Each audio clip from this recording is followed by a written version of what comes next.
Predseda Európskej demokratickej strany Antonio Parziale sa stretol s Paolom de Castrom, poslancom Európskeho parlamentu.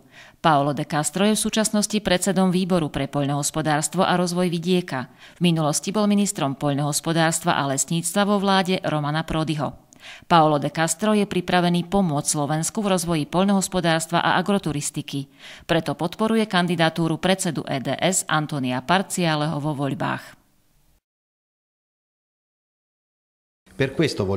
S radosťou podporujem kandidatúru Antonia Parzialeho. Jeho cenné skúsenosti a naša vzájomná spolupráca môžu prispieť k tomu, aby sa slovenské poľnohospodárstvo dostalo na úspešnú cestu. Podľa Antonia Parzialeho malo poľnohospodárstvo na Slovensku obrovskú tradíciu. V posledných rokoch však tento sektor veľa stratil. Mladí ľudia a mladé rodiny sa pomerne dištancujú od tejto oblasti. Mladá generácia už nemá žiadnu motiváciu, nepoznajú poľnohospodárstvo ani jeho potenciál. V poľnohospodárstve je podľa Antonia Parzialeho potrebné rozvíjať dve oblasti. V prvom rade je to podpora ľudí, aby viac využívali pôdu, ktorú majú vo svojom vlastníctve.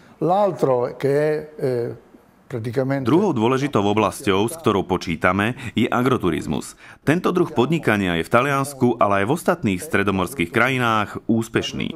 Na Slovensku je tento pojem stále v rovine teórie. Antonio Parziale preto chce odozdať odkaz mladej generácii. Využíme medzinárodné skúsenosti a rozviňme potenciál, ktorý Slovensko má v podobe krásnej prírody a tradícií. Som rád, že môžem podporovať Európsku demokratickú stranu a rozvoj slovenského poľnohospodárstva. Veľmi si želám, aby sme po voľbách mohli zorganizovať moju návštevu na Slovensku a priamo tak ponúknuť moje dlhoročné skúsenosti, ktoré mám s rozvojom poľnohospodárstva v Taliansku a ktoré vyplývajú z mojej funkcie v rámci Európskeho parlamentu.